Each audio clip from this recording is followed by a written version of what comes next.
Abay, sinasabi ko na nga ba, yung halaman ko! Hay naku, humanap ka nga ng sarili mong bakuran. Huwag ka dito sa bakuran ko maglaro mo ng bola-bola mo, ha? Humanap ka dun, ka. Sungit nyo naman po, Lola. Kaya kayo nag-iisa dyan sa bahay nyo, eh. Kasi ang sungit nyo, eh. Magpakabait kasi kayo. Para di kayo iniiwan ng mga anak nyo. Abay, anong sabi mo? Gusto ko tsanelasin kita? Ay, umas ka nga ditong bata ka. Napakawalbastos mo. Uy! Si Kuya Errol mo, nakakapunta ba? Kaya ko nga dinamihan yung handa natin dito, eh. Kasi para kumpleto tayong lahat, eh.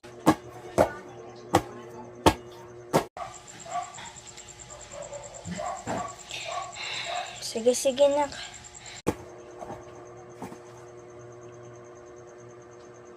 Ikaw, nak.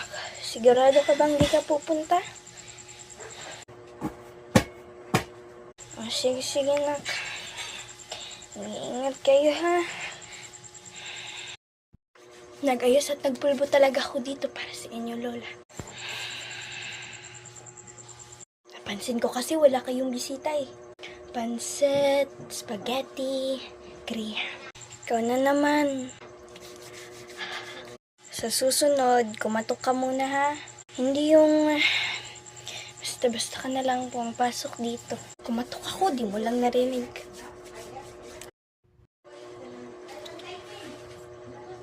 Ma. Anak, andito lang ako para ibigay yung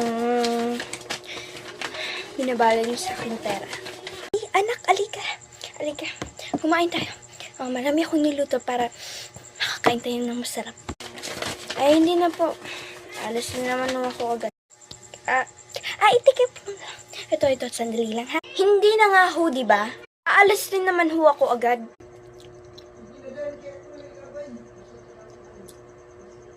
Huwag niyo na nga ho pinipilit kung ano gusto niyo. Sige na ho. Happy birthday na lang po.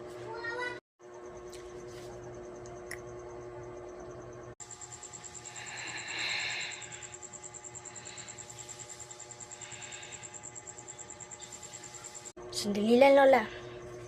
Akong bahala. Alis, sandali. Ano? Kapitbahay ka lang namin, hindi ba? Marami akong alam tungkol kay Lola at Jean. Gusto niyo po bang pakinggan?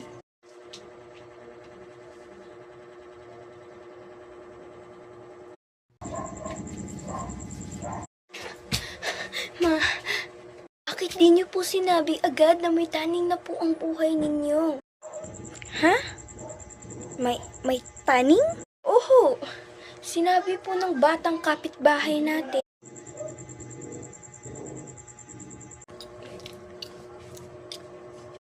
Huwag na po kayong mag-alala, ma. Kasi simula ngayon, dito na po ako titira.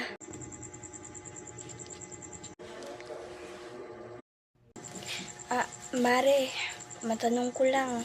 Nasaan na yung batang palaboy dito? Yung palaging naglalaro ng bola-bola dyan sa tabi-tabi? Ang alin, Mare?